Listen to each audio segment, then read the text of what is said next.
Tests going on our Facebook page, our X account, and also our YouTube. And this is Freedom of Speak. Welcome to our new webcast where we're going to be chatting to different people, chatting to our candidates, chatting to guests. Maybe the odd international superstar, but we'll talk about that later. So this is my first go at having this, so do bear with me if there are any mistakes, but I'm hoping there won't be. And right there you can see that little QR code. If you catch that with your phone, that takes you to our website where you can see our policies and where you can join if you want to help us with what we're doing and help us get in this election. But anyway, I'm going to introduce you now to our very first guest, which of course has to be our leader, Sue Gray. Hi, welcome everyone. Thanks, Ellie. So exciting that you're a techno superstar and you've managed to make the system work, because I know I couldn't. Well, it's been a bit of a learning curve, but it's great to actually have it up and running and for us to be able to use this as a platform for chatting to different people and chatting about what we're doing. And of course, people have been saying we've been on Duncan Garner and various podcasts around the place, and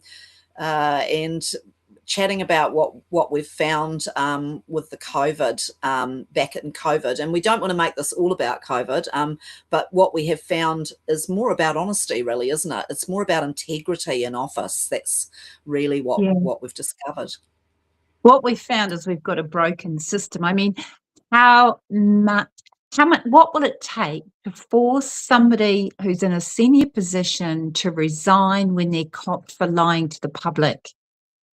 And at the moment, we don't have any systems to hold them to account. But what we're seeing is not only with COVID, but with a whole lot of other issues, our systems have crumbled and they're failing all around us. And we've got so many issues that we're working on, super important issues that are affecting people's lives, well-being, their businesses, all sorts of things, democracy as well.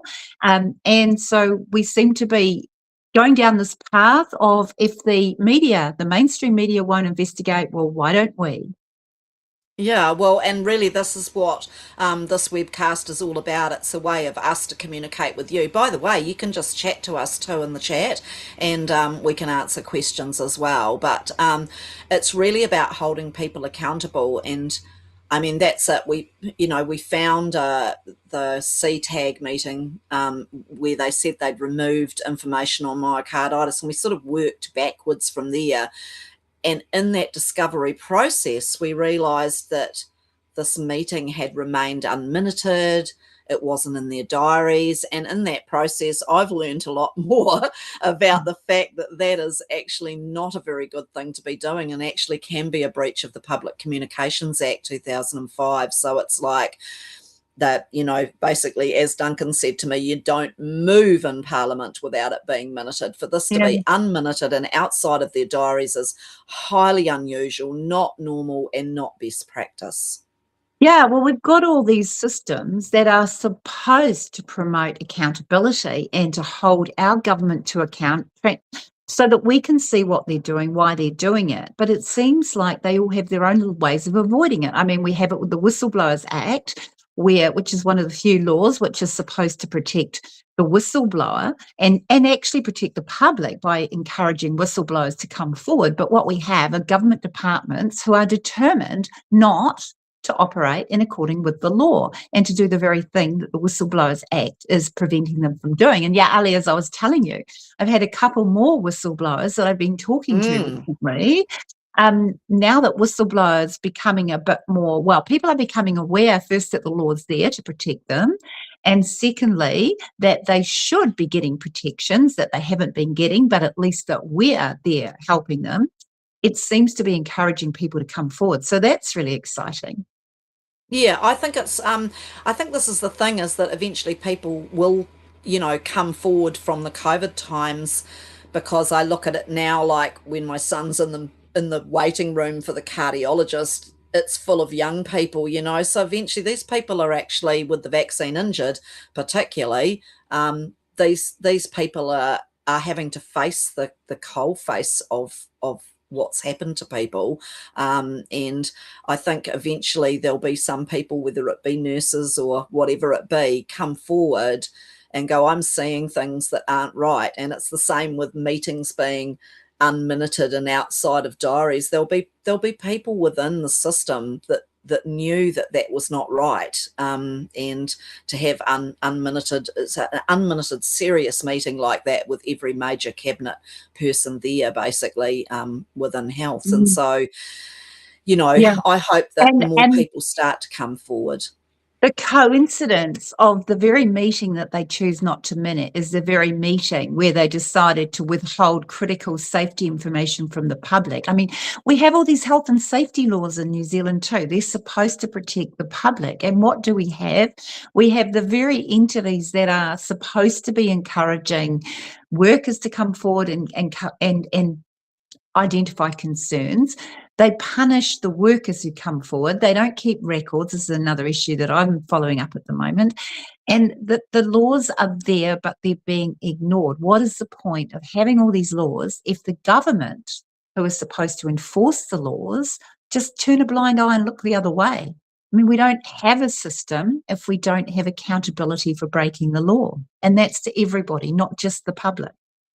Yeah, so with what we've been uncovering with these papers, we've now sort of got it to a point where we've taken it to the Ombudsman, and there's an investigation against the Ministry of Health and against the Department of Prime Minister and Cabinet for refusing what appears to be the only living document, or document that nobody's seen, which is a briefing to Jacinda Ardern. And then it was actually the investigator that suggested that the diaries and the unminuted meetings should be reported to the Chief Archivist, who's the person who takes care of all of the archive of Parliament, and then also the Public Services Commissioner. So we've done that now. So that part of it's sort of done. I'm still discovering some documents in the background, but you've also been doing some stuff locally because you are actually running for Westcoast Tasman. So if you're in West Coast Yeah. Tasman or you know anybody there, please make them aware of Sue. But you've been delving into one of my favourite kind of subjects, because I have a creek running through my place and I experience flooding, is the changes that happened in our region and in quite a few regions where and this is one of the things with people talking about amalgamation, is that a lot of services get lost. Well, in 1989, I think it was, TDC became amalgamation of Waimea County Council, Golden Bay County Council, etc., Richmond Borough Council. And before that time, they used to come round every year and clean the gravel out of the creeks. And so Mhm. 1989 till now is a very long time to not be doing that every year. And you've been delving into that, so tell us what you've discovered. Yeah. Well, somehow gravel's become a dirty word that people aren't allowed to talk about, and that for some reason the Tasman Council don't like people removing gravel from the river. And I'm not sure yet if it's because they've given a monopoly agreement to one contractor and they've got some sort of contractual concern. They're kind of using the Pfizer secrecy card. I'm not sure if that's the issue, or whether they've got some young bucks in the system who actually don't understand the implications of their decision making. They seem to have lost all the old wise people who were responsible under the old water and soil conservation law when they actually knew about water and soil and they cared about water and soil. Now they just seem to have forgotten everything about soil. I mean, soil is critical, and yet it gets no mention at all most of the time. So what's been happening is our rivers have been filling up with gravel, sometimes almost up to the bridges, sometimes the culverts are almost full. And surprise, surprise, when we get a bit of rain, there's no space for the water to go down the river or through the culvert. So guess what? It goes over the road, it washes out bridges, it goes into people's homes and gardens, farms, destroys orchards, all kinds of harm. And a lot of that harm is preventable if the rivers were maintained the way they used to be maintained. Like, we're not talking rocket science here. We're just talking about doing what we used to do really well, and for some reason, which we don't do anymore. So there's a lot of momentum in Tasman because we had those massive floods in 2025, and we just had smaller floods just a week ago. Wasn't even a huge rainfall, but it was big enough to flood more properties yet again. And to, I mean, as my colleague Rose Renton said, you shouldn't have to be afraid every time you go to bed during a storm whether your house will be flooded by the morning. Yeah, You, yeah. you should not have that fear. People should be secure that everything is being done that can be done, that there's warnings in place, but also that the precautions are taken so that these problems don't even happen.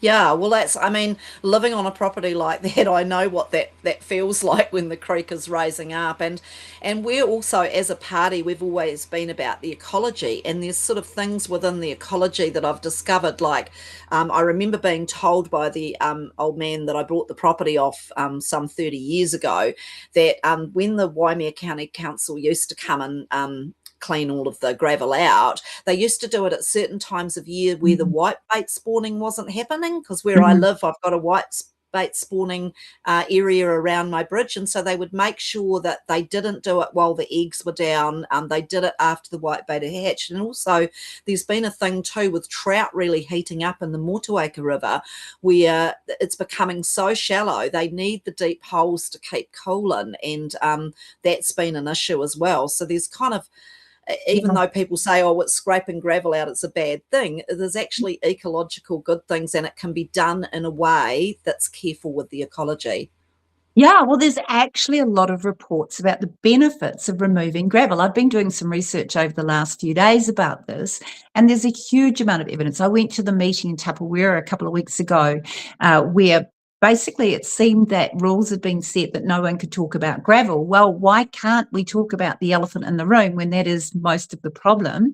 And it's not an ecological problem if it's done properly. They know that it's beneficial. There's all these reports, and I talked to Alan Simmons, who was on my former co-leader, who was on a committee years ago removing gravel in the Tongariro Wanganui rivers up in the North Catchment. They got massive reports done when some of the electricity schemes were setting up. They know a lot about gravel. And yes, there are some rules about what to do to maximise the benefits. There are some things that you don't do. But the answer is not just to let the rivers fill up with gravel and watch people's properties get flooded and the council go, oh gosh, we didn't know that was going to happen, when of course they did. Yeah, well, it's convenient for the climate change narrative as well. We'll blame it on that.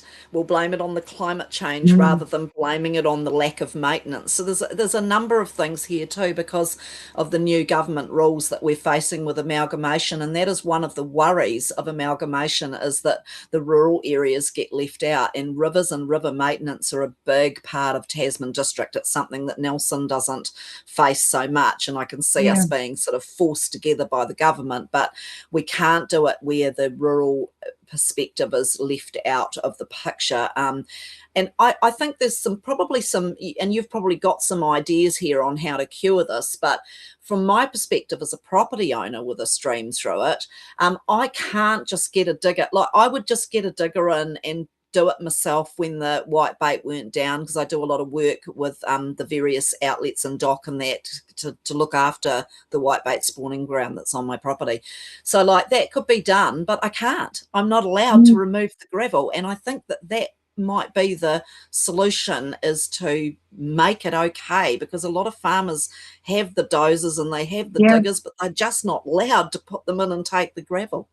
Yeah. Well, I've got a information request out to Tasman District Council to try and find out what actually is this secret deal between the contractors and the council that seems to be giving monopoly rights to one company and which seems to be blocking everybody else from doing the common sense solution that they should be able to do. So I'm waiting expectantly to get that, and it's going to be enlightening, let's say, when we do, because there's plenty of other people that can do the job. They've got the gear to do the job. They're just not allowed to do the job. And meanwhile, people's places are getting flooded. It's not okay. Yeah, well, it doesn't take much when you've got no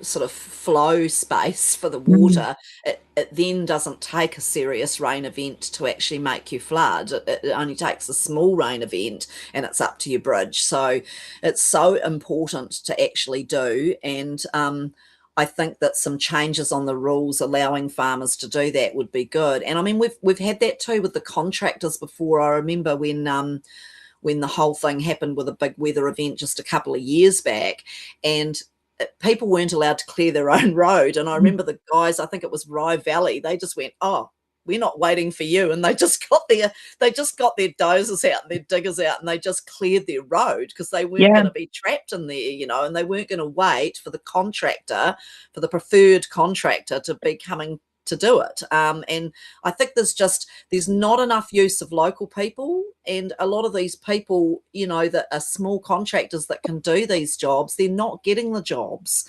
And so, that's not They're putting actively money back into the community. They're actively being told, and landowners actively being told, that they can't choose their own contractor. They've got to use the council's preferred contractor. Well, how does that work? How on earth does that work? I've been looking at what the roadblocks are and what can be done to clear these roadblocks on letting people get on and look after their own land. And I looked at this fast track legislation to see, well, perhaps this is something that could come under Shane Jones's fast track. Much as I don't always like the fast track legislation, maybe this is a matter that should be dealt with by that to get rid of the problem. Well, the answer is, well, yes, it does meet all the criteria, but it shouldn't need to go there because it's something the council can easily fix themselves. So it's coming back again to the Tasman Council. Why on earth are they not fixing the problem? They've got everything at their disposal, the law. They've got the public who are willing to help. They've got highly motivated community. They need to fix it, and they need to fix it now. And they certainly need to fix it, Ali, as you said, before there's any talk of amalgamation, because otherwise we'll have the big population of Nelson wanting to put money into things that Nelson cares about, not into the things that Tasman cares about. And there'll be even more problems getting these things done. And Nelson, I've just been also looking at this issue while we're talking about democracy in Nelson, this hugely important issue of Councillor Austin, who was Yes. elected by the public of Nelson to represent them. By all accounts, she's an amazingly good councillor, but she's subject to this inquiry by the Auditor General, apparently because they've misinterpreted the law and they've forgotten to look at the Bill of Rights and the underlying principles of democracy and the fact that she has been elected to represent the people. They've misinterpreted the facts from what I can ascertain. And she's facing a meeting on Thursday morning at the Nelson Council offices where they're going to decide whether they're going to kick her off the council. Now, my preliminary research is they've got absolutely no power to do that, so I'm surprised they've even got it this far. I understand there's going to be a lot of people planning to go to the council on Thursday morning in Nelson City Council offices to support Councillor Austin. She's a good councillor. We cannot have people ganging up against a councillor because somebody thinks that there might be a problem without looking at it properly, without looking at what the law says, and without looking at our fundamental rights and freedoms. So if you're in Nelson on Thursday morning, love to see you at the Nelson Council offices. But important Oh, issue for all of us. yeah, she's really wonderful. And actually, I ran her social media campaign for her to get in as a counsellor. And Lisa, my son, who's vaccine injured, after he was vaccine injured, worked for Austin's and loved Austin's transport. And the thing is, they're not a direct contractor. Like they They're not even a subcontract. contractor. No, they're not even a They're not. contractor at all, from what I can No, gather. They no, they're simply hire not. out They're gear. not. They're not. They just might do work for other companies, but that's not what the law says. So someone's got it Yeah. completely wrong there. I hope lots of people turn up to support Lisa because she is actually a good counsellor. But anyway, so anything else you want to cover, or are you quite happy for now? Well, We're going to have a secret guest in a couple of days, our first guest, which will be yes, exciting. But yeah, just I think that's Tuesday, isn't it? tomorrow night, our big Yeah. guest that we're lining up, it's going to be quite a big one. We're just getting prepped for that. So we did want to just test the system and make sure it works. Well, I probably need to go now, Ali, because I've got all these things happening, but awesome that you've got the system working, and I'm sure we're going to be using it a lot. Yeah, okay. Hey, thanks for joining us, folks. And remember to click or do the little thing with your phone to get the QR code. Come visit, come join, come help us out, and share this. Share it with other people, because that's how we'll grow it. And we're going to bring you some interesting people and some interesting subjects. So see you soon. Bye for now.